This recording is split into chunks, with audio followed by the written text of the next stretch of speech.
ब्रह्माद श्री सिंहासनस्थो श्रीमद्राधा श्रीलगोविन्ददेवो पृष्ठालिभिः सेव्यमानो स्मरामि श्रीमान् रासरसारम्भी वंशीवटतटस्थितः कर्शन वेणुसनेरगोपीर्गोपिनाथ श्रियस्तु नः तप्त कांचन गौरंग श्री राधे वृंदावनेश्वरी वृषभानुसुत देवी प्रणमामि हरिप्रिय वाञ्छाकल्पतरुभ्यश्च कृपा सिन्धुभ्येव च पतितानां पावनेभ्यो नमो नमः।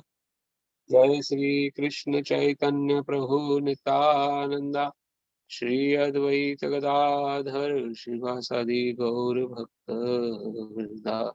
हरे कृष्ण कृष्ण कृष्ण हरे हरे, हरे राम राम राम हरे हरे। नारायणं नमस्कृत्यं नरं चैव नरोत्तमं देवीं सरस्वतीं व्यासं ततो जयमुदीरये। नष्टप्राय स्वभद्रेषु नित्यं भागवत सेवया भगवते उत्तम श्लोके भक्तिर्भवति नैष्टिकी।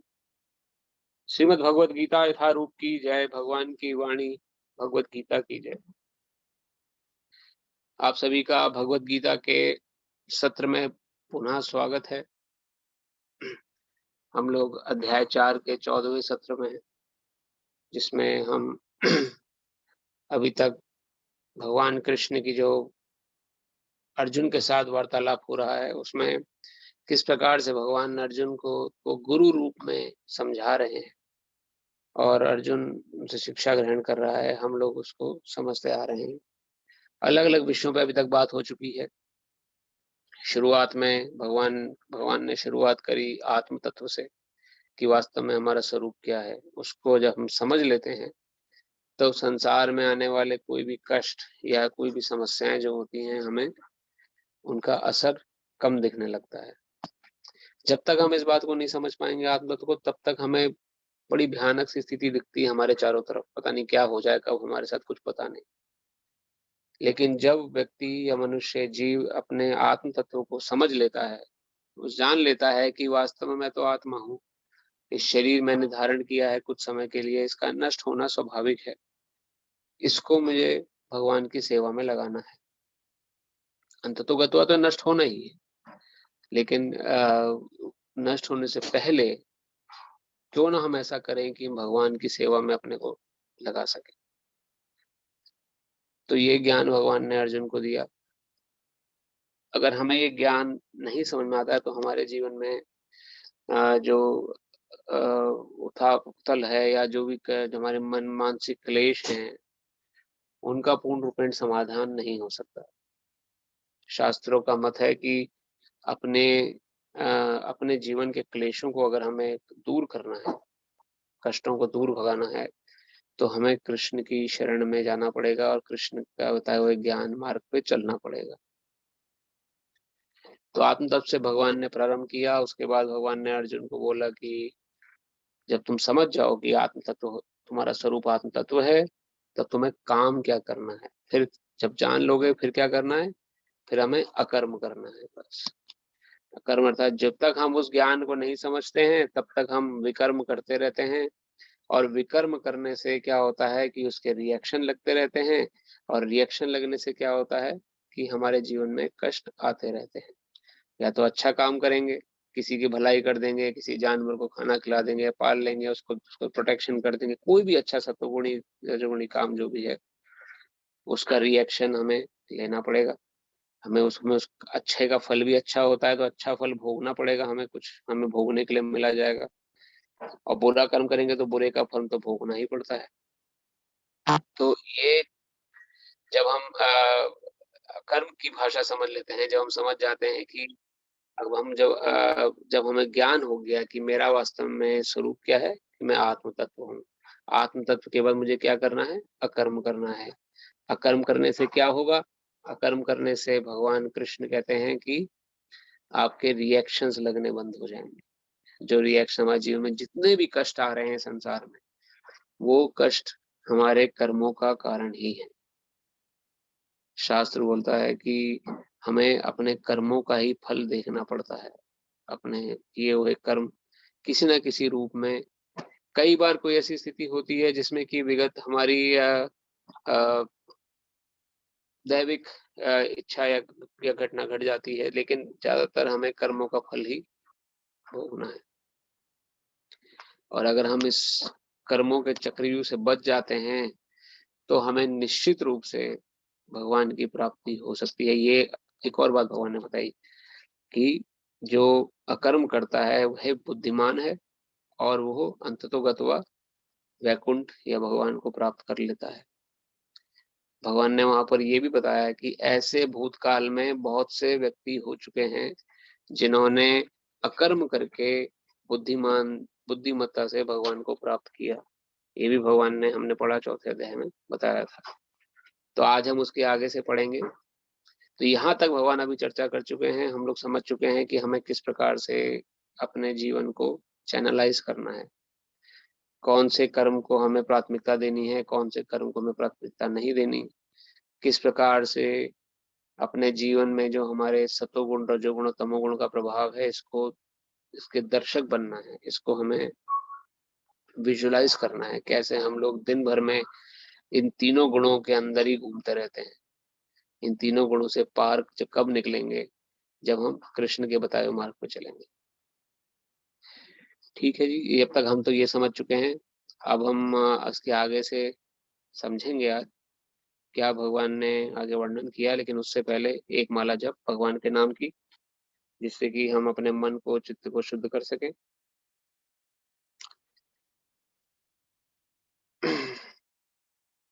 नमो ओम विष्णुपदाय कृष्ण पृष्ठाय भूतले श्रीमते नवयोगेंद्र स्वामिनी इति नामिने नमस्ते प्रभुपाते वे नाम संकीर्तन प्रचारिणे निर्विशेष शून्यवादी समस्त देश तारिणे। नमो ओम विष्णुपदाय कृष्ण पृष्ठाय भूतले श्रीमते भक्ति वेदांत स्वामिनी इति नामिने नमस्ते सरस्वती देवे गौरवाणी प्रचारिणे निर्विशेष शून्यवादी पाश्चात्य देश तारिणे। जय श्री कृष्ण चैतन्य प्रभु नित्यानंदा श्री अद्वैत गदाधर शिवासादि गौर भक्त वृंदा। अगर अपने को अनम्यूट करना चाहें तो कर सकते हैं। हरे कृष्णा कृष्ण कृष्ण हरे हरे, हरे राम राम राम हरे हरे, हरे कृष्णा कृष्ण कृष्ण हरे हरे, हरे राम राम राम हरे हरे, हरे कृष्णा कृष्ण कृष्ण हरे हरे, हरे राम राम राम हरे हरे, हरे कृष्णा कृष्ण कृष्ण हरे हरे, हरे राम राम राम हरे हरे, हरे कृष्णा कृष्ण कृष्ण हरे हरे, हरे राम राम राम हरे हरे, हरे कृष्णा कृष्ण कृष्ण हरे हरे, हरे राम राम राम हरे हरे, हरे कृष्णा कृष्ण कृष्ण हरे हरे, हरे राम राम राम हरे हरे, हरे कृष्णा कृष्ण कृष्ण हरे हरे, हरे राम राम हरे हरे, हरे कृष्णा कृष्ण कृष्ण हरे हरे, हरे राम राम हरे हरे, हरे कृष्णा कृष्ण कृष्ण हरे हरे, हरे राम राम हरे हरे, हरे कृष्णा कृष्ण कृष्ण हरे हरे, हरे राम राम हरे हरे, हरे कृष्णा कृष्ण कृष्ण हरे हरे, हरे राम राम हरे हरे, हरे कृष्णा कृष्ण कृष्ण हरे हरे, हरे राम राम हरे हरे, हरे कृष्णा कृष्ण कृष्ण हरे हरे, हरे राम राम हरे हरे, हरे कृष्णा कृष्ण कृष्ण हरे हरे, राम हरे राम हरे हरे, हरे Krishna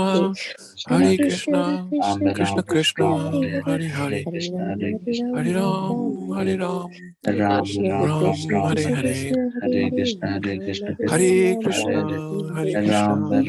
Krishna Krishna Hare Hare Hare Krishna, Hare Krishna, Hare Krishna Ram Krishna, Hare Hare Hare, Ram Ram Ram, Ram Ram Hare Hare Hare Krishna, Hare Krishna, Hare Hare Krishna Hare, Hare Ram Krishna Krishna Krishna Hare Hare Hare Krishna, Hare Hare Krishna, Ram Krishna Hare Krishna, Ram Hare Hare, Ram Ram Ram Ram, Hare Hare Hare Hare Krishna Krishna, Hare Hare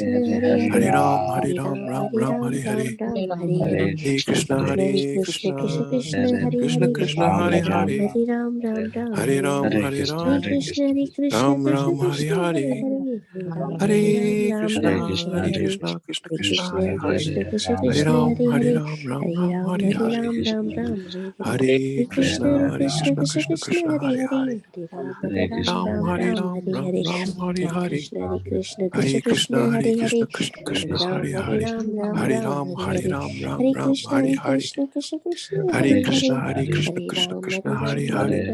Hare Ram, Ram Hare Ram Ram Ram Hare Hare Hare Krishna, Hare Hare Krishna Hare, Hare Krishna Krishna Krishna Hare Hare Hare Krishna, Ram Hare Hare Krishna, Ram Ram Ram Hare Hare Hare Hare Krishna, Krishna Hare Krishna Krishna Hare Krishna Krishna, Hare Hare Hare Ram Hare Ram Ram Ram Hare Hare Hare Hare Krishna Krishna, Hare Hare Krishna Krishna Krishna Hare Hare Hare Hare Ram Ram Ram Hare Hare Hare Krishna, Hare Hare Krishna Hare Krishna Krishna Krishna Hare Hare Hare Hare Ram Krishna, Ram Hare Ram Hare Hare Hare Hare, Hare Ram Krishna Ram, Hare Krishna Krishna Hare Krishna Krishna, Hare Hare Krishna, Hare Hare Ram Ram Hare Ram Ram, Ram Ram Hare Hare Hare Hare Krishna, Hare Krishna Hare Krishna, Krishna Krishna Hare Krishna Hare, Hare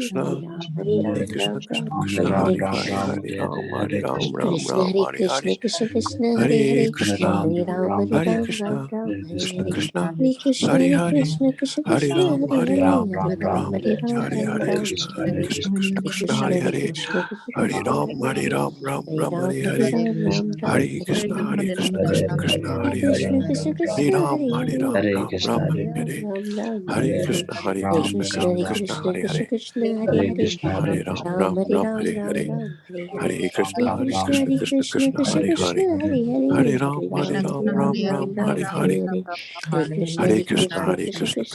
Hare Hare Hare Krishna Ram Ram, Hare Krishna Hare Krishna Krishna, Krishna Hare Hare Hare Ram Ram Ram Ram Ram, Ram Hare Krishna Hare Krishna Krishna, Krishna Krishna Hare Hare Hare Ram Ram Ram Hare Hare Hare Krishna Krishna Hare Krishna Hare, Hare Hare Hare Ram Hare Ram Ram Krishna, Hare Hare Hare Krishna Ram Krishna Ram Ram, Krishna Hare Hare Hare Krishna, Hare Hare Ram Krishna, Ram Ram Hare Hare Hare Krishna Ram Ram, Krishna Krishna Hare Hare Krishna, Hare Hare Ram Ram Hare Hare Hare Krishna Krishna Hare Hare Hare Ram Hare Hare Hare Krishna Krishna Krishna Hare Hare Hare Ram Ram Hare Hare Hare Krishna Krishna Krishna Hare Hare Hare Ram Hare Hare Hare Krishna Krishna Hare Hare Hare Ram Hare Hare Hare Krishna Krishna Hare Hare Hare Ram Hare Hare Hare Krishna Krishna Hare Ram Hare Hare Hare Krishna Krishna Hare Hare Hare Ram Hare Hare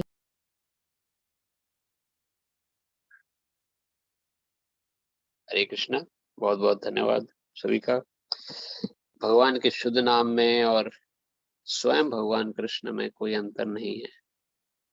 शास्त्रों से हमें सीख मिलती है कि जब हम कृष्ण कृष्ण कृष्ण कृष्ण कृष्ण कृष्ण बोल रहे हैं बार बार, तो हम कृष्ण का संग कर रहे हैं उस समय।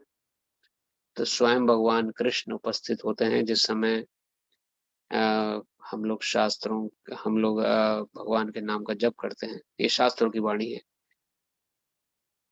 और उसी प्रकार का हम अपने मन में कोई भी लीला स्मरण कर सकते हैं जप करते समय। जप करते समय जनरली हमें ये ऐसा करना चाहिए कि हमारा जब हम या तो शब्दों पे हम ध्यान रखें, और मन इधर-उधर भागेगा। मन की तो कोई बात नहीं कि बार-बार ऐसा होगा कि हम कुछ और काम कर लें, जब कर रहे हैं तो साइड में कुछ फ़ोन के मैसेज चेक कर लें या कुछ और साथ-साथ काम भी निपटाते चलें अपना। तो मन तो इधर-उधर भागेगा, लेकिन प्रयास हमें करना है कि जब जप कर रहे हैं तो इसको सबसे ज़रूरी काम समझते हुए हम खाली जप करें। और भगवान की कोई लीला स्मरण, कोई कोई कोई भी ब्रज की लीला भगवान की या किसी प्रकार की कोई लीला जो हमारे लिए सहायक हो, चिंतन में ला सकते हैं। जैसे यहाँ आप देख रहे हैं किस प्रकार भगवान अपने मित्रों के साथ खेल रहे हैं, अलग अलग भाव यहाँ प्रदर्शित हैं। हमने पढ़ा था कि किस प्रकार से भक्ति जो है 8 स्टेप प्रोसेस है, जिसमें स्टार्ट होती है श्रद्धा से, फिर साधु संग, भजन, क्रिया, निष्ठा तक पहुंचते हैं। तो उसके बाद जब अंत में भाव आता है, प्रेम जब उजागर होता है, तो भाव 5 प्रकार के प्रमुख भाव हैं। उसमें सबसे पहला भाव है या रस, जिसे हम कहते हैं शांत भाव, जो भगवान को हम सिर्फ भगवान को किस काम में प्रसन्नता मिले वो काम हम करते हैं, वो शांत रस में। तो उसमें गैयाएं आती हैं, जो गौ माताएं हैं। जैसे गौ माता पूर्ण रूप में भगवान को समर्पित हैं, जैसा भगवान उनके साथ करना चाहें, प्ले करना चाहें, उनकी पूंछ पकड़ के लटक जाएं, कुछ भी करें, तो भगवान को वो उनको आनंद प्रदान करने के लिए गौ माताएं तत्पर हैं, तो वो शांत भाव में हैं। उसके बाद यमुना जी हैं, जल है, जो नदी है, ये सब शांत रस में भगवान की सेवा में सेवा कर रही है। उसके बाद सखा भाव में सभी मित्रगण हैं भगवान के, जो भगवान के साथ आदान प्रदान कर रहे हैं, भगवान उनके साथ आदान प्रदान कर रहे हैं। भगवान उनको पूरी तरह से एंजॉय करने के लिए हर प्रकार का प्रयास कर रहे हैं। किस प्रकार मेरे जो भक्त सखा भाव में साथ खेल रहे हैं, मेरे मित्र हैं, वो सुखी रहें, कैसे उनको प्रसन्नता मिले। तो ये एक सखा भाव है। उसके बाद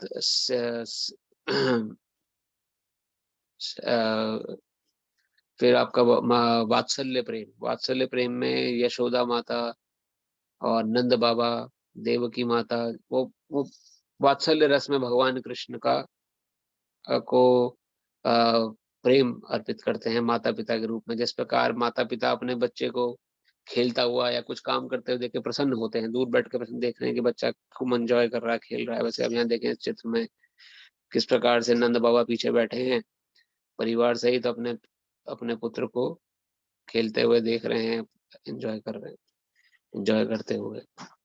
फिर से सेवक का भाव होता है भगवान के प्रति, जिसमें कि दास्य भाव जिसे हम कहते हैं, जिसमें जो दास भगवान को अब स्वामी रूप में जो भगवान को स्वीकार करते हैं कि भगवान मेरे स्वामी हैं, मैं उनका सेवक हूँ और मुझे उनकी सेवा करनी है और उनसे उनको प्रसन्न रखना है। और पांचवा और सबसे उच्च कोटि का भाव जो है माधुर्य प्रेम, जिसे कहा जाता है माधुर्य भाव, जो गोपिकाओं का भगवान कृष्ण के प्रति समर्पण है, वो माधुर्य रस के उपमा में आता है। कई बार हम कंफ्यूज हो जाते हैं, गोपिकाओं का भगवान कृष्ण के प्रति प्रेम या भगवान कृष्ण का गोपिकाओं के प्रति प्रेम आजकल की मूवीज में जो लव अफेयर्स या फिर हीरो हीरोइन के बीच में जो अट्रैक्शन है, म्यूचुअल सेक्सुअल अट्रैक्शन है, उससे हम कंफ्यूज हो जाते हैं। लेकिन वैसा नहीं है। उस भाव को समझना, गोपिकाओं के भाव को समझना बहुत ही उच्च कोटि का भाव है। लेकिन जनरली हमारे समाज की ऐसी टेंडेंसी है कि भगवान कृष्ण का गोपिकाओं के प्रति प्रेम जो है, या गोपिकाओं का भगवान कृष्ण के प्रति प्रेम जो है, उसको एक मिस डायरेक्शन दे रखी है।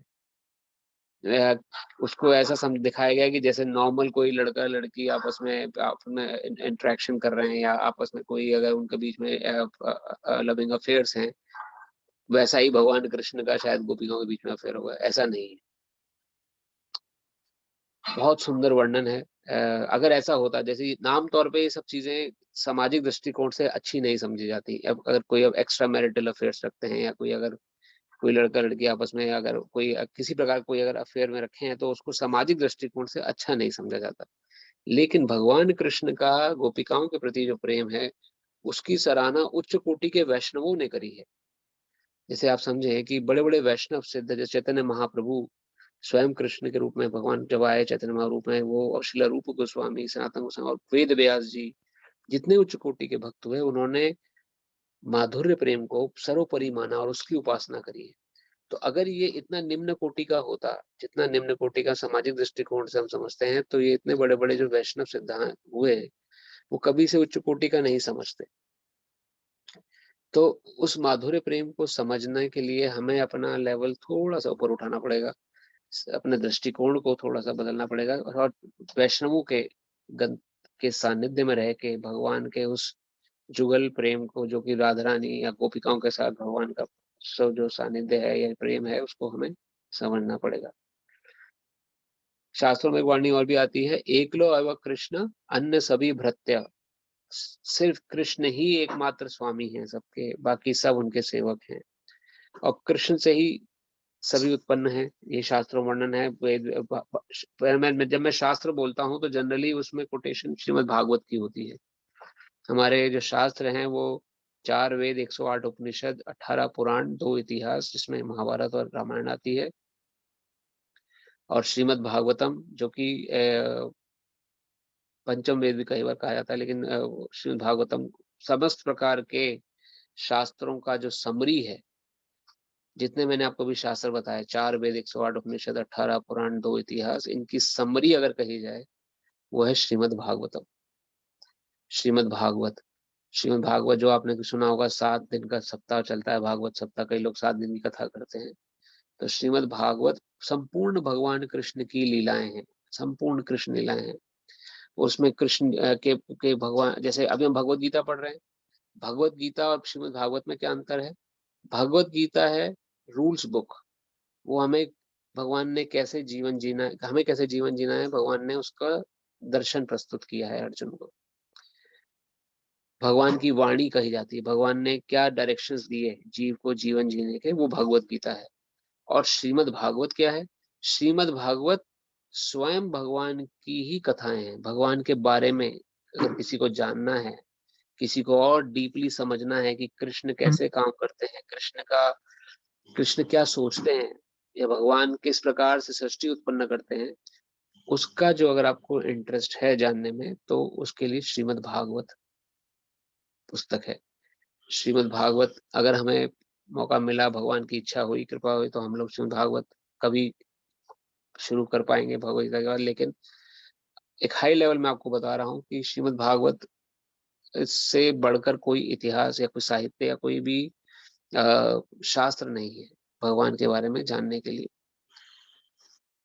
भगवान क्या ही स्वरूप समझा जाता है श्रीमद् भागवत। तो श्रीमद् भागवत में टोटल 12 सिकंद हैं, 12 पुस्तकें हैं, जिसमें प्रथम 6 सिकंद, उसमें मध्यम या उसमें इस प्रकार से विभाजन है कि पहले और तीसरे से किस प्रकार से सृष्टि उत्पन्न हुई, कैसे जीव उत्पन्न होते हैं, कैसे मनुष्य को शरीर मिलता है, किस प्रकार से हम उत्पन्न होते हैं, श्रीमद् भागवत में पहले से लिखा हुआ है सब कुछ। तो अगर आप सभी इंटरेस्टेड हो कभी श्रीमद् भागवतम में, तो इस्कॉन सेंट लुइस के तरफ से एवरी इवनिंग श्रीमद् भागवतम की कथा चलती है यहाँ पर ऑनलाइन, जिसमें हम अभी चौथे सिकंद पर आ चुके हैं। टोटल फोर्थ बुक पर हैं इस समय, टोटल 12 बुक्स हैं, तो चौथी किताब पर हैं। उसमें हम एक एक श्लोक रोज पढ़ते हैं, मतलब रीडिंग करते हैं, जस्ट लाइक रीडिंग, कोई ऐसे नरेशन नहीं होता समझने में, उसको हम बस रीडिंग मोड में भी पढ़ रहे हैं। तो अगर आप इंटरेस्टेड हो तो आप मुझे बता दीजिएगा, I will send you the links, तो आप ज्वाइन करके सुनना चाहें सुन सकते हैं। शाम को 6:30 बजे सेंट्रल टाइम अमेरिका के अनुसार हम लोग श्रीमद् भागवतम कथा पढ़ते हैं रोज।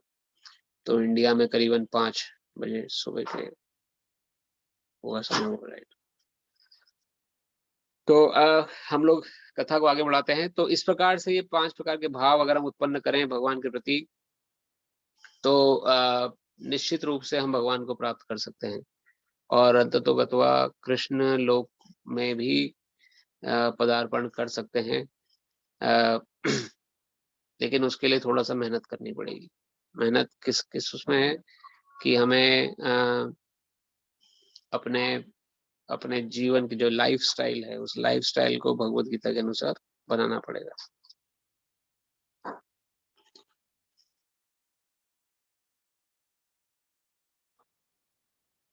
तो हम लोग 30 श्लोक तक पढ़ चुके हैं पिछले हफ्ते।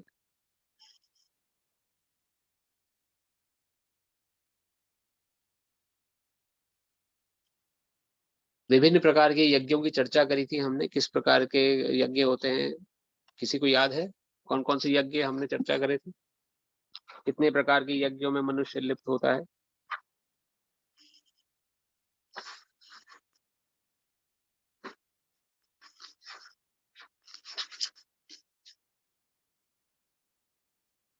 ये सभी यज्ञ जो ये आप श्लोक देख रहे हैं, मेरी आवाज सभी तक आ रही है ठीक तरीके से? कट तो नहीं रही है बीच में कहीं? आवाज आ रही है प्रभु जी। धन्यवाद माता जी। तो हमारे कितने प्रकार के यज्ञ होते हैं हमने पढ़े थे। एक तो होता है द्रव्य यज्ञ। द्रव्य यज्ञ अर्थात जिसमें हम कोई इच्छा करते हैं, जिसमें सोना चांदी, कोई लोग पैसा चढ़ाते हैं, दान दक्षिणा करते हैं। तो विभिन्न प्रकार के यज्ञों का यहाँ पर हमने वर्णन किया था, जिसमें यहाँ परपट में भी लिखे हुए हैं। द्रव्य यज्ञ अर्थात जिसमें कि हम कोई मटेरियल वस्तु प्रदान कर रहे हैं और एक्सपेक्टेशन में भी वही प्राप्त करना चाहते हैं। दूसरा प्रकार का यज्ञ हमने पढ़ा था स्वाध्याय यज्ञ। स्वाध्याय जो कि द्रव्य यज्ञ में नहीं समर्पित होना। नॉर्मली लोग जो जनरल पब्लिक है वो द्रव्य यज्ञ में सम्मिलित होती है। पंडितों को दान दक्षिणा देना है या यज्ञ में आहुति देनी है, तो ये द्रव्य यज्ञ के अंदर। और रिजल्ट में भी हमें कुछ द्रव्य चाहिए। रिजल्ट में हमें अपना लाइफ सुखी चाहिए, मटेरियल लाइफ। रिजल्ट में मुझे अच्छी नौकरी चाहिए या मुझे अच्छा घर चाहिए। ये सब जो एक्सपेक्टेशंस है ये द्रव्य यज्ञ के अंदर आती है। इसके बाद स्वाध्याय यज्ञ वह होता है जिसमें कि हम अध्ययन करते हैं। अध्ययन अर्थात जिसमें कि हम शास्त्रों का अध्ययन में लगे हुए हैं, ज्ञान मार्गी जिसे कहते हैं। जो ज्ञान मार्ग को अपनाता है व्यक्ति, मुझे उसका रिजल्ट उसे क्या चाहिए? ज्ञान। मुझे ज्ञान हो जाए, बस मुझे शास्त्रों का ज्ञान हो जाए, चार वेदों का ज्ञान हो जाए, और जिससे मैं चतुर्वेदी कहलाऊं, या कम से कम लोगों के बीच में बोल सकूं जाके। तो इस एक्सपेक्टेशन से जो स्वाध्याय यज्ञ करता है, पढ़ाई कर रहा है, कि मुझे उसको स्वाध्याय यज्ञ के अंतर्गत आता है। योग यज्ञ में, जिसमें योग की अलग अलग पद्धतियां हैं, जिसमें अष्टांग योग आते हैं। कई लोग तपस्या करते हैं, आपने देखा होगा जंगल में जाके अपनी कुंडलिनी जागृत करते हैं। तो अलग अलग प्रकार की हमारे जो कुंडलिनी क्षेत्र हैं, जैसे कि ब्रह्मांड जो हमारा यहाँ पर स्कल एरिया में है, यहाँ तक हमें अपनी कुंडली तक को जागृत करना होता है। 7 प्रकार के जो हमारे कुंडलिनी जागृत करने के जो क्षेत्र हैं, उसको कुंडली जागृत करने का प्रमुख उद्देश्य क्या है कि अपने इच्छा अनुसार अपनी आत्मा को हम किसी भी अन्य लोक में ले जा सकें। तो उसमें कुछ लोग क्या करते हैं कि जो उसमें पारंगत हो जाते हैं। इस युग में संभव नहीं है कुंडली जागृत करना। बहुत तपस्या, बहुत कठिन परिश्रम की आवश्यकता है। तो लेकिन जो लोग इसके लिए प्रयास करते हैं वो अपनी कुंडलिनी जागृत करते हैं 5 प्रकार की वायु के की सहायता से। हमने वायु पढ़ी थी। 5 प्रकार की वायु हमारे अंदर समावेश है। अपमान, समान, उदान, व्यान, और एक वायु और नाम मैं भूल रहा हूँ अभी, जिसमें एक वायु जो ऊर्ध्व की तरफ, ऊपर की तरफ बहती है। हमारे हाथ पैर उठ रहे हैं या पैर चल रहे हैं, इसको चलाने में जो मूवमेंट में जो हवा चाहिए, प्रेशर चाहिए अंदर का, वो वायु प्रदान करती है।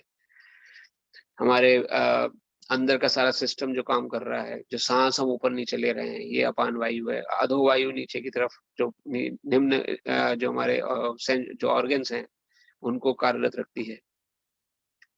तो इन वायु को इक्विलिब्रियम में लाना होता है। इक्विलिब्रियम मतलब कि वो अपनी वायु को कंट्रोल कर लेते हैं। जैसे हर किसी की सांसें नियमित हैं, लेकिन इस योग पद्धति से, योग यज्ञ द्वारा सांस रोकने की कला आती है, जिससे कि हमारी जो गिनती की सांसें हमें मिली हुई हैं, उसकी वजह से हमने पढ़ा था कि जो योगी है वो अपनी आयु तक बढ़ा सकता है। आप सभी को ध्यान है बात ये? हमने पढ़ा था। अगर नहीं तो दोबारा रिवाइज कर लेते हैं। तो ये हमने पढ़ा था कि योग यज्ञ के कारण हम अपनी आयु तक बढ़ा सकते हैं, अगर वो सांस रोकने की कला हमें समझ में आ जाए। लेकिन आयु क्यों बढ़ाना चाह रहे हैं? क्योंकि इस भौतिक जगत में रहना चाहते हैं, इस संसार के मटेरियल सुखों को भोगना चाहते हैं। तो जिसकी ऐसी इच्छा है वो भी योग्य कर सकता है, मगर ये भी एक प्रकार का मटेरियल यज्ञ हुआ। हमें इससे संसार भर की सुख मिल सकता है। कृष्ण भावनामृत व्यक्ति वह है जो कौन सा यज्ञ में लगा हुआ है? संकीर्तन यज्ञ में। भगवान कृष्ण का नाम जप, नाम यज्ञ। और उसका उद्देश्य क्या है? कृष्ण की प्रसन्नता, क्योंकि वो कृष्ण भावनामृत है। उसे इस मटेरियल लेवल पे अपने लिए कुछ नहीं चाहिए। ना तो वो द्रव्य चाहता है, द्रव्य यज्ञ वाले व्यक्ति द्रव्य चाहते हैं। स्वाध्याय, ना वो अपना ज्ञान बढ़ाना चाहता है कि मैं बहुत ज्ञानी हो जाऊं ताकि 4 लोग मेरी बड़ाई करें, अरे वाह देखो कितने अच्छे वक्ता हैं, अरे वाह देखो कितने बड़े पंडितवान व्यक्ति हैं। ऐसा भी नहीं चाहता। ना वो अपनी कुंडलियां जागृत करने में ही इंटरेस्टेड है, क्योंकि कुंडली जागृत करने में जितना समय व्यर्थ करेगा उतनी देर वो कृष्ण की सेवा कर लेगा, कुछ ना कुछ सेवा कार्य में लग जाएगा। तो जो कृष्ण भावना भावित व्यक्ति है वह कृष्ण के बारे में ही सोचता है, कैसे मैं भगवान कृष्ण को प्रसन्न कर दूं। बस कोई है उनकी सेवा में लग के या किसी प्रकार, तो उसकी प्रमुख उद्देश्य कृष्ण भावनामृत है। तो वो जिस प्रकार के, और उसका जो प्रमुख यज्ञ है जो लगा हुआ है वो हरिनाम यज्ञ है, जो हरिनाम कीर्तन में वो लगा हुआ है, कृष्ण के कीर्तन में लगा हुआ है। इसको सर्वोपरि बताया गया है। तो यहाँ पर हमने ये पढ़ा था, इस तात्पर्य को हम एक बार दोबारा पढ़ लेते हैं। श्रील प्रभुपाद समझाते हैं, विभिन्न प्रकार के यज्ञों यथा द्रव्य यज्ञ, स्वाध्याय यज्ञ तथा योग यज्ञ। अब इन तीनों यज्ञों को हम समझ चुके हैं। खाली ये 3 प्रकार के यज्ञ मटेरियल ग्राउंड पर चल रहे हैं कि उपर्युक्त व्याख्या से ये देखा जाता है कि इन सब का एक ही उद्देश्य है, और वह है इंद्रियों का निग्रह है। इंद्र तृप्ति ही भौतिक अस्तित्व का मूल कारण है। तो यहाँ पर ये जितने प्रकार के यज्ञ हैं, ये बिना इंद्रियों के कंट्रोल के नहीं किए जा सकते। द्रव्य यज्ञ भी अगर आपको करना है तो ब्राह्मण आपको बोलेंगे जी आपको व्रत रखना है, तब आप कर पाएंगे। आपको एक दिन, जैसे कई लोग सत्यनारायण भगवान का यज्ञ करते हैं या और कोई यज्ञ में लगते हैं, तो उनको बोला जाता है कि आप 12 बजे तक, जब तक व्रत समाप्त, जब तक हवन हो ना जाए तब तक आप कुछ खाइए मत, व्रत में रहिए। तो थोड़ी सी इंद्रियों को कंट्रोल करना पड़ता है वहां पर। जो स्वाध्याय में लगा हुआ है उसे भी थोड़ा सा कंट्रोल करना पड़ता है। अपने मन में उसके आएगा कि अरे हम क्यों पढ़ाई करें, कहीं जाके अपना समय और दूसरे के व्यतीत करते हैं, लेकिन नहीं, वहां से ही मन को खींच के लाके स्वाध्याय में लगाने का प्रयास करना पड़ता है। तो इसलिए इंद्रिय निग्रह वहां भी चाहिए। और योग यज्ञ में तो चाहिए ही चाहिए, क्योंकि योग यज्ञ में आप कुंडली जागृत करने बैठे हैं तो आपको भूख प्यास, सर्दी गर्मी बरसात सबको सहना पड़ेगा, तब जाके हम योग यज्ञ कर सकते हैं। तो इसलिए इन सब का जो उद्देश्य है और या इन सब का जो कार्य करने का प्रणाली, उसमें इंद्रियों का निग्रह होना बहुत आवश्यक है। इंद्रिय कंट्रोल होना बहुत जरूरी है। तो सबसे पहले जो योगी है वो इंद्रियों को ही कंट्रोल करने का प्रयास करता है। इंद्र तृप्ति ही भौतिक अस्तित्व का मूल कारण है, अर्थात जब तक इंद्र तृप्ति के से भिन्न धरातल पर स्थित न हुआ जाए तब तक सच्चिदानंद के नित्य धरातल तक उठ पाना संभव नहीं है। ये भौतिक जगत का अस्तित्व का मूल कारण ही इंद्र तृप्ति है। इंद्रिय, हम अपनी सेंसेस को सेटिस्फाई कर रहे हैं, ये सेटिस्फेक्शन अगर हम अपने लिए कर रहे हैं तो वो हमारी भौतिकता का ही वही कारण है। लेकिन यहाँ बताया गया है कि अगर हमें भगवान के धरातल या भिन्न धरातल पर, अगर हमें किसी दूसरे डोमेन में जाना है जिसमें हम कृष्ण को प्राप्त करना चाह रहे हैं या आध्यात्मिकता का ज्ञान लेना चाह रहे हैं, तो हमें इंद्र तृप्ति को थोड़ा हमें परहेज करना पड़ेगा उसमें। यह धरातल नित्य आकाश या ब्रह्माकाश में है। उपर्युक्त सारे यज्ञों से संसार के पाप कर्मों से विमल हुआ जा सकता है। जीवन में इस प्रगति से मनुष्य न केवल सुखी और ऐश्वर्यवान बनता है, अपितु अंत में वह निराकार ब्रह्म के साथ तदात्म्य के द्वारा श्री भगवान कृष्ण की संगति प्राप्त करके भगवान के शाश्वत धाम को प्राप्त करता है। तो इन यज्ञों से अल्टीमेटली निराकार ब्रह्म की प्राप्ति की जा सकती है। इनके अपने अपने एक प्रोसेस है, फॉलो करके, जैसे यहाँ बताया गया है। लेकिन प्रमुख उद्देश्य हमारा भगवान को प्राप्त करना है।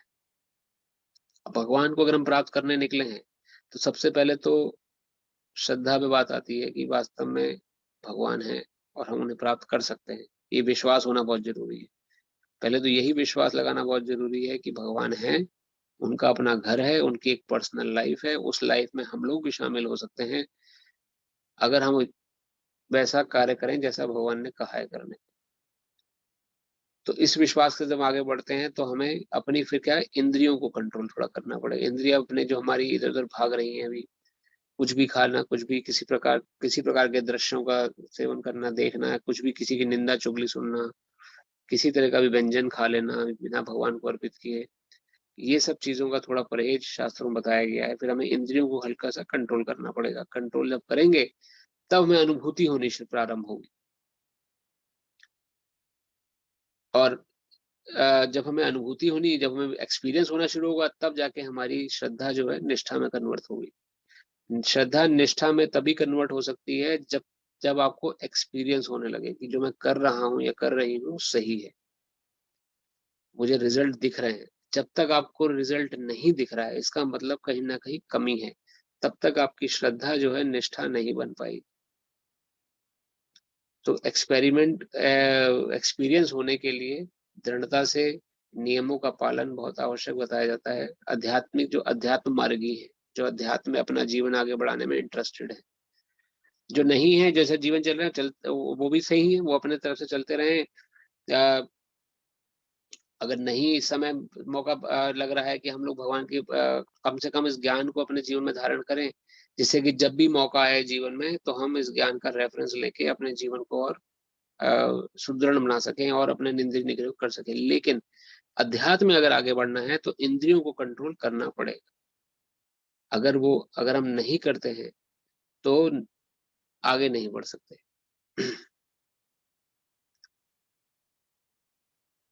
श्लोक संख्या नंबर 31। नायं लोक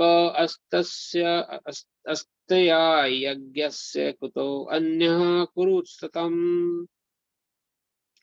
हे कुरुश्रेष्ठ, जब यज्ञ के बिना मनुष्य इस लोक में या इस जीवन में ही सुख पूर्वक नहीं रह सकता, तो फिर अगले जन्म में कैसे रह सकेगा? ये प्रश्न के रूप में भगवान कृष्ण ने संबोधन किया है। तात्पर्य श्लोकपाद की जय।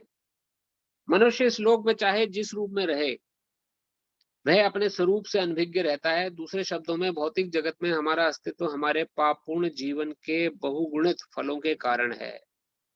अज्ञान ही पापपूर्ण जीवन का कारण है और पापपूर्ण जीवन से ही भौतिक जगत में अस्तित्व का कारण है। मनुष्य जीवन ही वह द्वार है जिससे होकर इस बंधन से बाहर निकला जा सकता है। अतः वेद हमें धर्म, अर्थ, काम तथा मोक्ष का मार्ग दिखलाकर बाहर निकालने का अवसर प्रदान करते हैं। बाहर किससे निकलने की बात हो रही है यहाँ पर? ये जो सांसारिक चक्र में हम फंसे हुए हैं, बार बार जन्म ले रहे हैं, बार बार मर रहे हैं, फिर जन्म ले रहे हैं, फिर मर रहे हैं, फिर जन्म लेंगे, फिर मर जाएंगे। तो ये जो जब भी जन्म लेते हैं मनुष्य में, तो फिर से ABCD 1 2 3 4 आ खा गा सीखना पड़ता है। क ख ग। जितनी बार हमारा आगे जीवन बढ़ेगा उतनी बार फिर से नौकरी के लिए मशक्कत करनी है, फिर से वही कंफ्यूजन, chaos और सबसे एंजाइटी से भरा हुआ जीवन जीना है। फिर एक जीवन के पड़ाव पर आएंगे, वृद्ध हो जाएंगे, फिर शरीर छोड़ देंगे, फिर से शरीर लेंगे। तो इस चक्कर को समाप्त करने की यहाँ बात हो रही है। तो इसलिए ध्यान दीजिएगा। अज्ञान ही पापपूर्ण जीवन का कारण है। जब तक हमें पता ही नहीं है कि हमें कैसे निकलना है, तो ये अज्ञानता का दर्शन है। और पापपूर्ण जीवन से ही भौतिक जगत में अस्तित्व का कारण है। मनुष्य जीवन ही वह द्वार है जिससे होकर इस बंधन से बाहर निकला जा सकता है। अतः वेद हमें धर्म, अर्थ, काम तथा मोक्ष दिखलाकर बाहर निकलने का अवसर प्रदान करते हैं। तो ये जो 4 प्रकार की चीजें आपने सुनी, धर्म, अर्थ, काम तथा मोक्ष, ये मनुष्य जीवन के 4 गोल्स हैं, गोल्स ऑफ लाइफ। सामान्य तौर पे धर्म, अर्थ, सबसे पहले मनुष्य जो जब जन्म लेता है पढ़ाई करता है, पढ़ाई करके उसका प्रमुख उद्देश्य क्या होता है? अर्थ कमाना, किसी प्रकार से धन अर्जित करें। इसलिए हर कोई देखिए नौकरी करता है या पढ़ाई करता है, क्यों? जिससे अच्छी जॉब लग जाए। प्रमुख उद्देश्य है अर्थ को इकट्ठा करना। जब पैसा इकट्ठा हो जाएगा तो उसके बाद क्या होगा? काम। काम अर्थात इच्छाओं की पूर्ति। क्यों हम पैसा इकट्ठा कर रहे हैं? क्यों अपना बैंक बैलेंस बढ़ा रहे हैं? क्योंकि हमारी विभिन्न इच्छाएं हैं, उन इच्छाओं को हमें पूर्ण करना है। किसी प्रकार हमारी जो कामनाएं हैं, हमारी इच्छाएं हैं, जब उनको पूर्ण करेंगे तो हम सुखी हो सकते हैं। तो ये सुख के 4 स्टेप्स हैं जो हमें शास्त्र बताता है। तो सबसे पहला गोल होता है हमारा अर्थ करना, अर्थ कमाना। अर्थ जब कमा लिया तो उसके बाद हमारी जो इच्छाएं हैं उनको पूरा करना। जब इच्छाएं पूरी हो गई तब जाके जब थोड़ी प्रौढ़ अवस्था आ जाती है तो मनुष्य धर्म कार्य में लगता है। हवन आदि कराता है, यज्ञ आदि करवाता है, या वो किसी प्रकार का ब्राह्मण दक्षिणा करता है। क्यों? क्योंकि अब आगे की गति सुधारनी है। तो तब धर्म के प्रति लिप्त होता है। और धर्म के लिप्त होने के बाद उसकी अल्टीमेट उद्देश्य क्या रह जाता है? मोक्ष की प्राप्ति हो जाए। जी बस अब पूरा जीवन हमने अच्छे से जिया, खूब हमने पैसा कमाया, खूब हमारे बच्चे अच्छे से सेटल हो गए, सब कुछ बढ़िया अच्छे से हो गया। अब बस हमें क्या चाहिए? मोक्ष। जनरली इंसान की टेंडेंसी ये होती है। तो ये 4 प्रकार की चीजें जो हैं, धर्म, अर्थ, काम तथा मोक्ष, ये मनुष्य जीवन के गोल हैं। उनका यहाँ पे चित्रण हुआ है। अतः वेद हमें धर्म, अर्थ, काम तथा मोक्ष का मार्ग दिखलाकर बाहर निकलने का अवसर प्रदान करते हैं। तो अगर मोक्ष मिल गया तो बाहर निकल जाएंगे। धर्म या ऊपर संस्कृत अनेक प्रकार के यज्ञ हमारी आर्थिक समस्याओं को स्वतः हल कर देते हैं। जनसंख्या में वृद्धि होने पर भी यज्ञ संपन्न करने से हमें प्रचुर भोजन, प्रचुर दूध इत्यादि मिलता रहता है। जब शरीर की आवश्यकता पूर्ण होती है तो इंद्रियों को तुष्ट करने की बारी आती है। तो यहाँ पे देखिए काम आ गया है। जब शरीर, जब यहाँ पे जब हमने धर्म का पालन किया, धर्म का पालन करने से हमें प्रचुर दूध और सब कुछ प्राप्त हो गया, शरीर की सारी आवश्यकताएं जब पूर्ण हो गई धर्म पालन करने से, तब इंद्रियों को तुष्ट करने की बारी आती है। अतः वेद हमें नियमित इंद्र तृप्ति करने के लिए पवित्र विवाह का विधान है वेदों में। तब विवाह बंधन में मनुष्य बनता है इंद्र तृप्ति के लिए। इस प्रकार मनुष्य भौतिक बंधन से क्रमशः छूटकर उच्च पद की ओर अग्रसर होता है और मुक्त जीवन की पूर्णता परमेश्वर का सानिध्य प्राप्त करने और और मुक्त जीवन की पूर्णता परमेश्वर से जीवन को प्राप्त करने में है। यह पूर्णता यज्ञ संपन्न करके प्राप्त की जाती है, जैसा कि पहले बताया जा चुका है।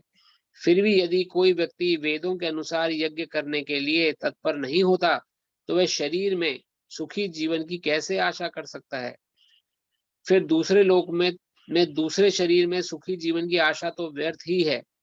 विभिन्न स्वर्गों में भिन्न भिन्न प्रकार की जीवन सुविधाएं हैं।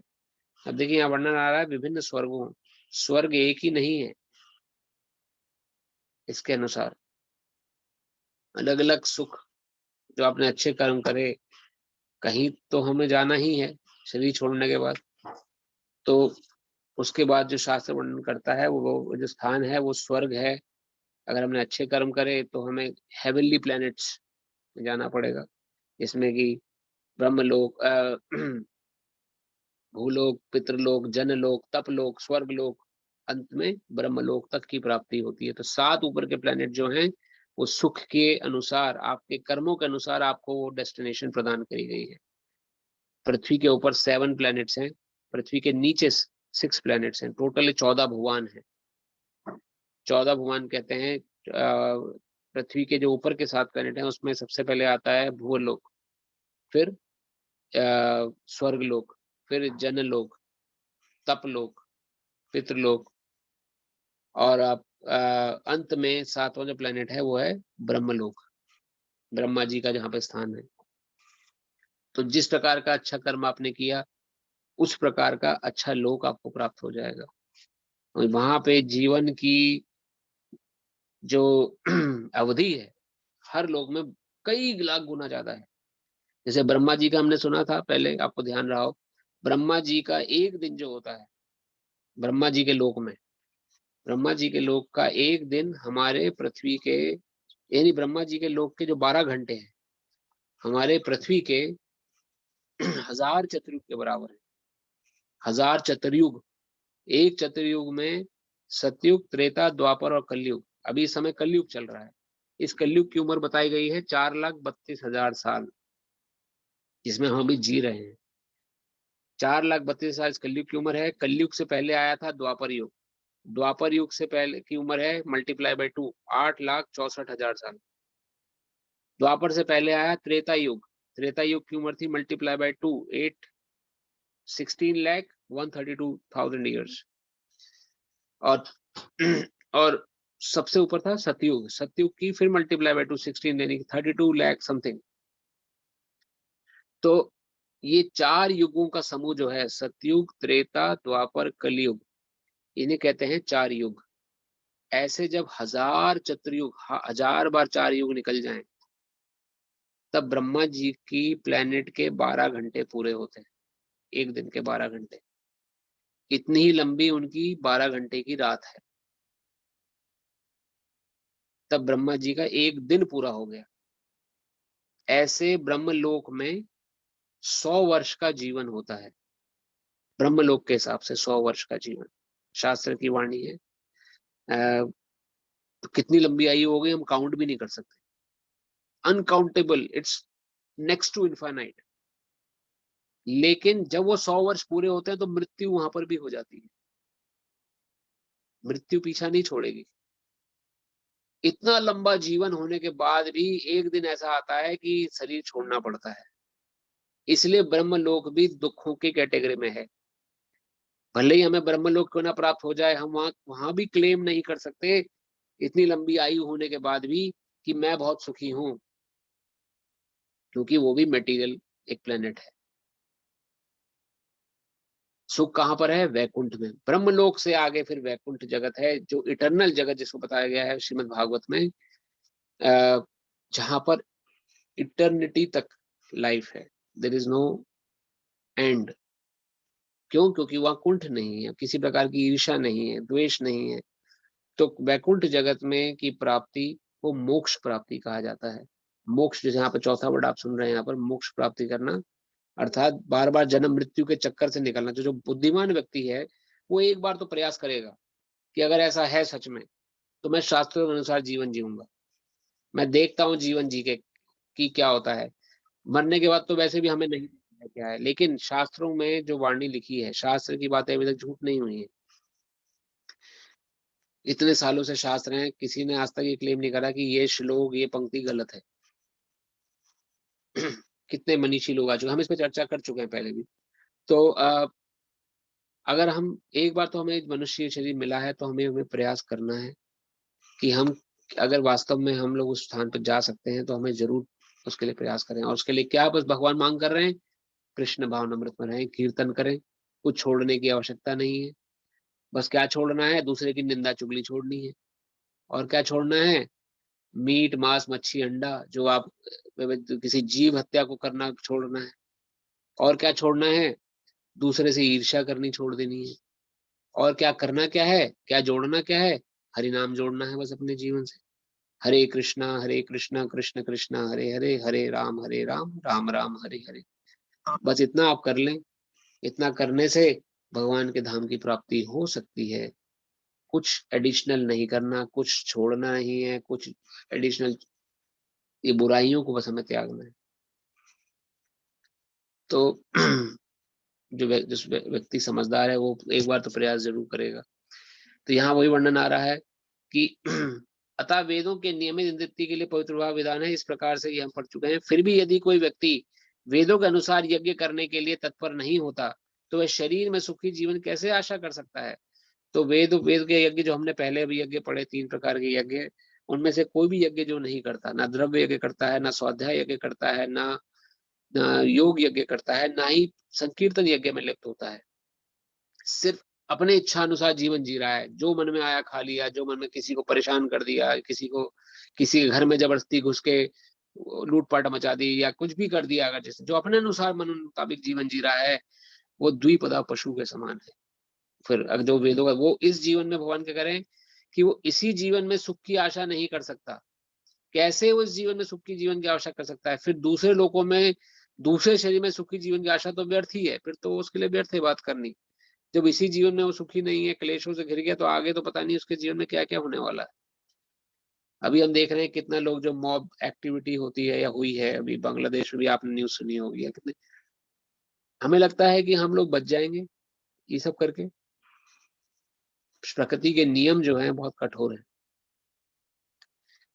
किसी के प्रॉपर्टी पे या किसी के सामान पे या किसी चीज जबरदस्त का अगर हम कोई अधिकार करते हैं, तो शक्ति के अनुसार, इसकी तो हिस्ट्री में कितनी सारी चीजें हम समझ चुके हैं। रावण सबसे बड़ा एग्जाम्पल है। सीता माता का हरण किया उसने, अंत में कितना प्रकांड विद्वान पंडित और इतना महान शक्तिशाली राजा था, लेकिन एक दिन ऐसा आया कि भगवान राम के एक तीर ने उसका सारा घमंड चूर चूर कर दिया और जमीन पर गा के गिरा वो। और कितने सारे ऐसे लोग हुए हैं जिनका जिनका अभी उनका नाम था, यश था, लेकिन आज कहाँ है वो? हमारी रिसेंट हिस्ट्री में हिटलर, हिटलर की बात हम देखें, कितना पूरा वर्ल्ड वॉर 2 उसी के नाम था। अमेरिकन हिस्ट्री अगर आप पढ़ें तो world war 2, Germany occupied Poland, और तब से वर्ल्ड वॉर 2 स्टार्ट हुआ हिटलर के नेतृत्व में। कहाँ है हिटलर आज?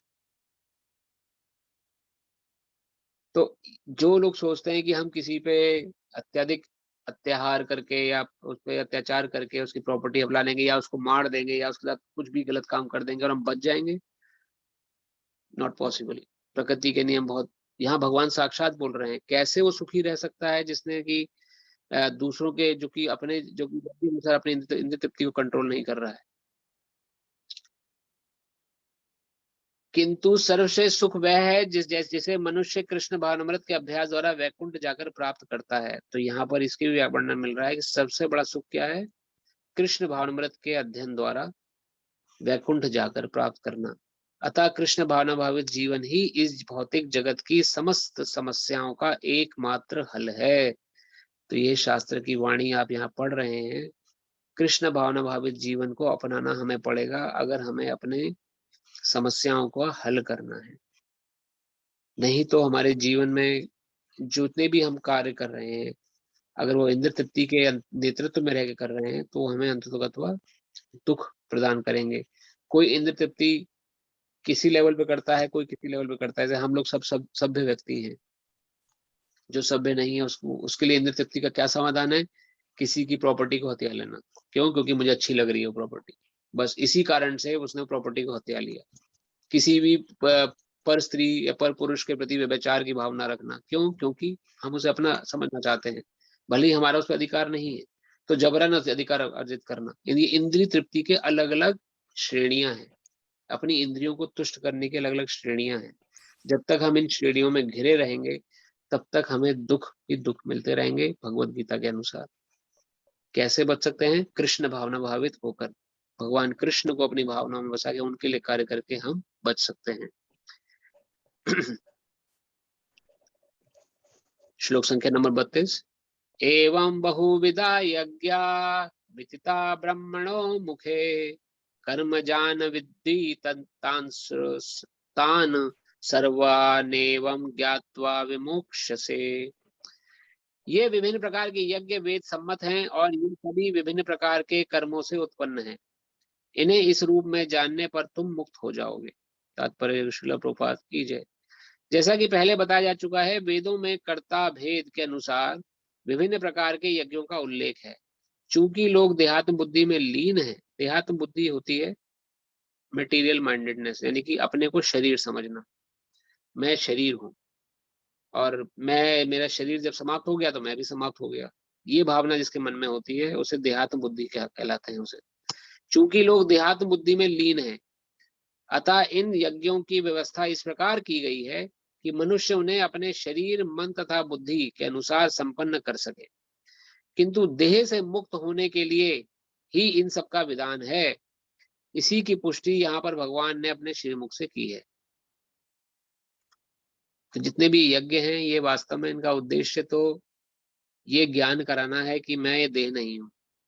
जैसे कि द्रव्य यज्ञ से शुरू करें, द्रव्य यज्ञ भी अंततोगत्वा हमें दर्शन कराता है कि देयर इज सम सुप्रीम जिसके लिए हम यज्ञ कर रहे हैं और हम सब उन्हीं के ही शरणार्थी हैं। तो हमें शरीर नहीं है, शरीर के दृष्टिकोण से बाहर निकालने का थोड़ा प्रयास करता है, लेकिन उतना प्रयास नहीं कर पाते हम द्रव्य यज्ञ में, क्योंकि वहां मटेरियल भावना ज्यादा है। हम ज्यादातर मटेरियल चीजों की अपेक्षा रखते हैं। स्वाध्याय यज्ञ में शारीरिक दृष्टिकोण से मनुष्य थोड़ा ज्यादा ऊपर उठ सकता है, क्योंकि स्वाध्याय जब वो करता है उसे ज्ञान होता है कि वास्तव में उसका स्वरूप क्या है। लेकिन कृष्ण भावनामृत में फिर भी लिप्त नहीं हो पाता, वो सिर्फ ज्ञान मार्ग तक रह जाता है। बस खाली ज्ञान हो गया, मैं शरीर नहीं मैं आत्मा हूं, मुझे मृत्यु से कोई भय नहीं है।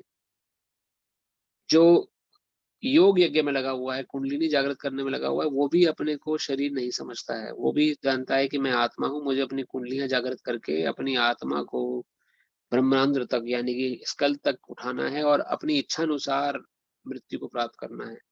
तो जो योग यज्ञ में पारंगत हो जाते हैं, अपनी कुंडलियों को जागृत कर लेते हैं, वो अपनी इच्छा अनुसार they can select the day, अपने लिए कोई डे निर्धारित कर लेते हैं कि मुझे इस दिन शरीर छोड़ना है। जैसे कुछ लोग कार्तिक में या विशेष जो प्रॉपर चलते हैं एकादशी वाले दिन, तो वो योगी लोग जो होते हैं वो जनरली ऐसा इसका एक प्रोसेस है। आप अपने अनुसार जब आप स्वस्थ हो या जो भी दिन सुटेबल आपको लगे, उस दिन आप योग यज्ञ के द्वारा you can decide to leave this body. तो उस समय भी हमारी मेंटेलिटी ऐसी होती है कि मैं शरीर नहीं। तो इन सभी यज्ञों का जो प्री रिक्विजिट कंडीशन है, प्राइमरी कंडीशन है, वो ये है कि आप शरीर नहीं है, आप आत्मा हैं। और इस चीज को कृष्ण भावना भावित व्यक्ति अपने आप स्वतः जान लेता है जब वो कृष्ण की सेवा में लगता है कि मैं शरीर नहीं हूँ, मैं परमात्मा का सेवक हूँ, कृष्ण का सेवक हूँ, और मुझे उन्हीं की सेवा में अपना जीवन जीना है। तो ये ज्ञान ऑटोमेटिकली कृष्ण व्यक्ति को अपने आप आ जाता है, उसके लिए प्रयास करने के लिए उसे आवश्यकता नहीं पड़ती। तो इन सभी यज्ञों का जो उद्देश्य है, देह से मुक्त, देहात्म बुद्धि से मुक्त होना है। भगवत गीता का भी एक प्रकार से उद्देश्य यही है कि किसी प्रकार से जीव देहात्म बुद्धि से मुक्त हो जाए। जब तक हम देहात्म बुद्धि में रहेंगे तब तक हमें जीवन में कष्ट आते रहेंगे और कोई भी परेशानी हमारे जीवन में आएगी हम विचलित हो जाएंगे। श्लोक संख्या नंबर 33। श्रेया श्रेया द्रव्यया श्रेयान द्रव्यमयात मयाद यज्ञान यज्ञ परन्तपः सर्वं कर्माखिलं पार्थ ज्ञाने परिसमाप्यते। हे परंतप, द्रव्य यज्ञ से ज्ञान यज्ञ श्रेष्ठ है। हे पार्थ, अंततोगत्वा सारे कर्म यज्ञों का अवसान दिव्य ज्ञान में होते हैं। अब भगवान यहाँ पर क्या बता रहे हैं, अलग अलग प्रकार के यज्ञ बताए। अब भगवान कौन सा यज्ञ किससे श्रेष्ठ है इसकी जानकारी दे रहे हैं। श्रील प्रभुपाद की जय। समस्त यज्ञों का यही एक प्रयोजन है कि जीव को पूर्ण ज्ञान प्राप्त हो, जिससे वे भौतिक कष्टों से छुटकारा पाकर अंत में परमेश्वर की दिव्य सेवा कर सके। तो भी इन सारे यज्ञों की विविध क्रियाओं में रहस्य भरा है और मनुष्य को यह रहस्य जान लेना चाहिए। कभी कभी कर्ता की श्रद्धा के अनुसार यज्ञ विभिन्न रूप धारण कर लेते हैं। जब यज्ञकर्ता की श्रद्धा दिव्य ज्ञान के स्तर तक पहुंच जाती है तो उसे ज्ञान रहित द्रव्य यज्ञ करने वाले से श्रेष्ठ माना जाता है, क्योंकि ज्ञान के बिना यज्ञ भौतिक स्तर पर रह जाते हैं और इनसे कोई आध्यात्मिक लाभ नहीं हो पाता। यज्ञार्थ ज्ञान का अंत कृष्ण भावनामृत में होता है और दिव्य ज्ञान की सर्वोच्च अवस्था है, जो कृष्ण दिव्य अवस्था है। ज्ञान की उन्नति के बिना यज्ञ मार्ग भौतिक बना रहता है, किंतु जब उसे दिव्य ज्ञान के स्तर तक पहुंचा दिया जाता है तो ऐसे सारे कर्म आध्यात्मिक स्तर प्राप्त कर लेते हैं। चेतना भेद के अनुसार ऐसे ही यज्ञ कर्म कभी कभी कर्मकांड कहलाते हैं और कभी कभी ज्ञान कांड।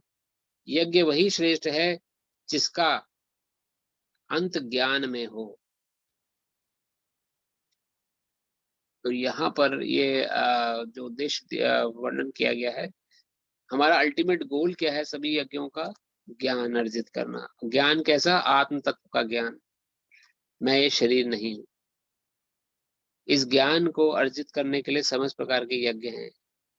तो इनकी व्याख्या भगवान अब कर रहे हैं। कौन सा यज्ञ श्रेष्ठ है कि शुष्क जो द्रव्य जो कि स्वाध्याय यज्ञ या जो ज्ञान यज्ञ है उससे श्रेष्ठ है दिव्य ज्ञान, वह यज्ञ जो कि जिसमें कि हम दिव्य ज्ञान अर्जित कर लें। दिव्य ज्ञान क्या है? दिव्य ज्ञान में अगर आप वास्तव में मेरा जो वास्तविक स्वरूप है वो स्वरूप है आत्मा। और दूसरा दिव्य ज्ञान क्या है? मैं कभी नहीं मरूंगा, ना मुझे पृथ्वी, ना मुझे आग जला सकती है, ना मुझे पानी भिगो सकता है, क्योंकि मेरा जो स्वरूप है वो इन भौतिक तत्वों से परे का है। मैंने शरीर धारण किया हुआ है कुछ समय के लिए, जैसे कि मैं अभी कहीं जाऊंगा बाहर तो कार में बैठ के जाऊंगा, ड्राइव करूंगा कार को। अगर मैं अपने को कार समझ लूं कि मैं कार ही हूं तो मूर्खता कहलाएगी ना ये। मैं तो इस कार के अंदर बैठा हुआ ड्राइवर हूँ जो इस कार को चला रहा है। जब मेरा गंतव्य आएगा मैं इस कार से उतर जाऊंगा। उसी प्रकार इस शरीर जो है एक प्रकार का यंत्र है जिसे हम सभी जीव चला रहे हैं अपने अनुसार। और कैसे चला रहे हैं? और हमारी इंद्रियों के अनुसार। इंद्रियां जैसे बोलती हैं कि चलो आज टीवी का रिमोट उठा के कुछ देखते हैं, बढ़िया चीज। टीवी खोल लिया हमने, कोई मूवी देख ली, या किसी ने बोला चलो आज मैच देख लेते हैं, मैच आ रहा है, इंडिया पाकिस्तान का मैच आ रहा है, चलो मैच देख लेते हैं। हमारी इंद्रियां वास्तव में हमें चला रही हैं। कई बार हमारी इंद्रियां कहती हैं चलो अच्छे होटल में चलते हैं आज खाना खाने, उस तरफ हमारा रुख हो लेता है। किसी कोई कभी इंद्रियां बोलती हैं कि कुछ नहीं, चले आज किसी को दान दक्षिणा कर देते हैं, किसी का भला कर देते हैं, सतोगुण में।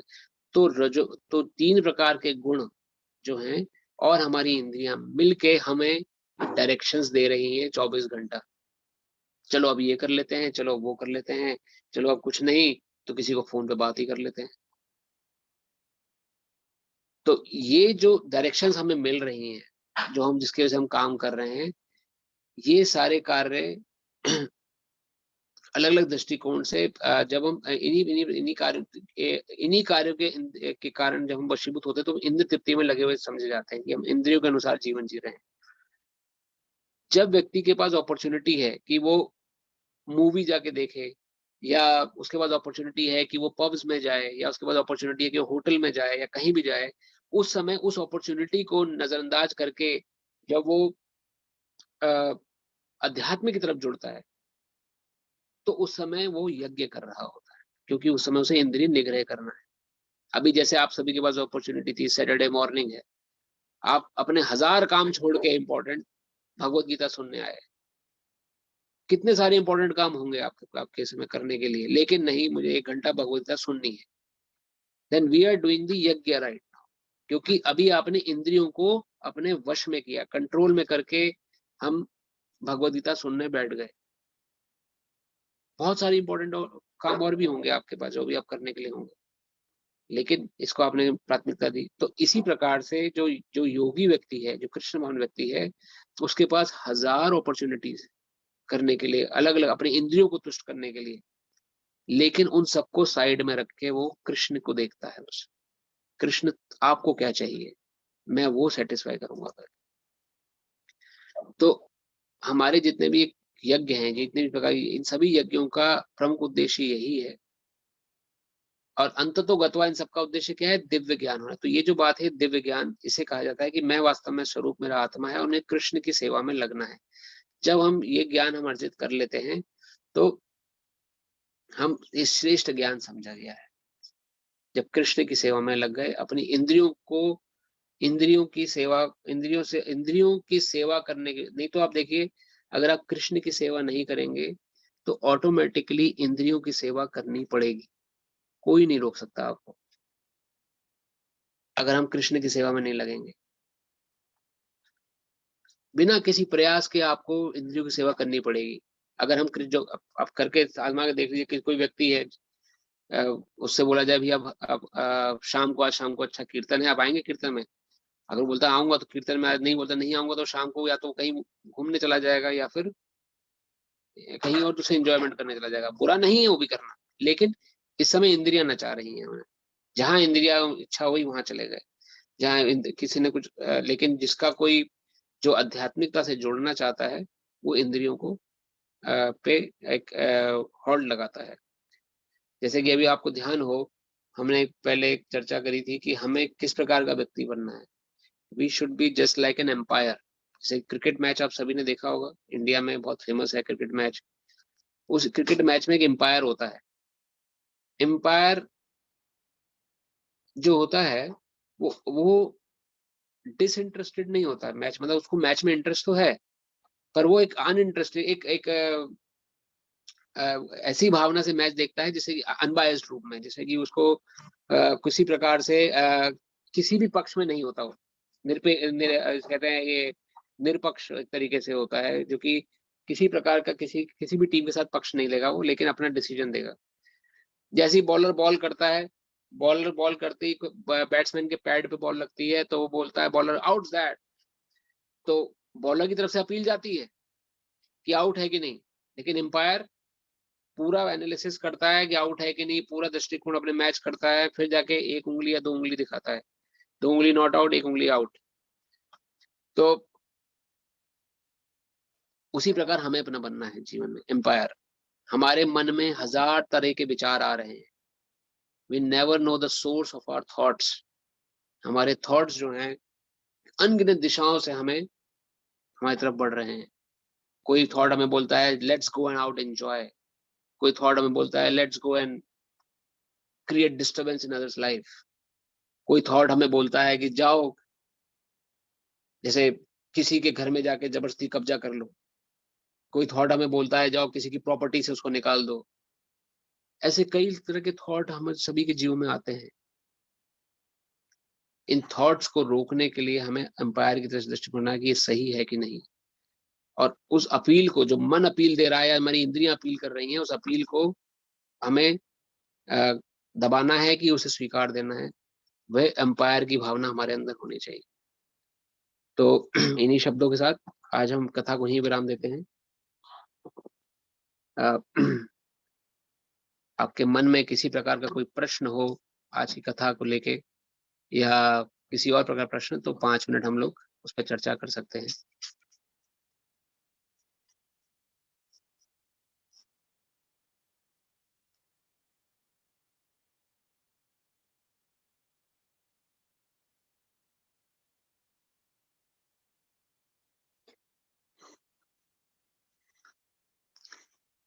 इस चैप्टर में अभी टोटल 10 श्लोक रह गए हैं खत्म होने में। तो मेरे ख्याल से नेक्स्ट 2 क्लासों में हम लोग इस चैप्टर को भी फिनिश कर लेंगे। कोई प्रश्न किसी का, कोई बात ना समझ में आई हो या कोई चर्चा करना चाहते हो अगर?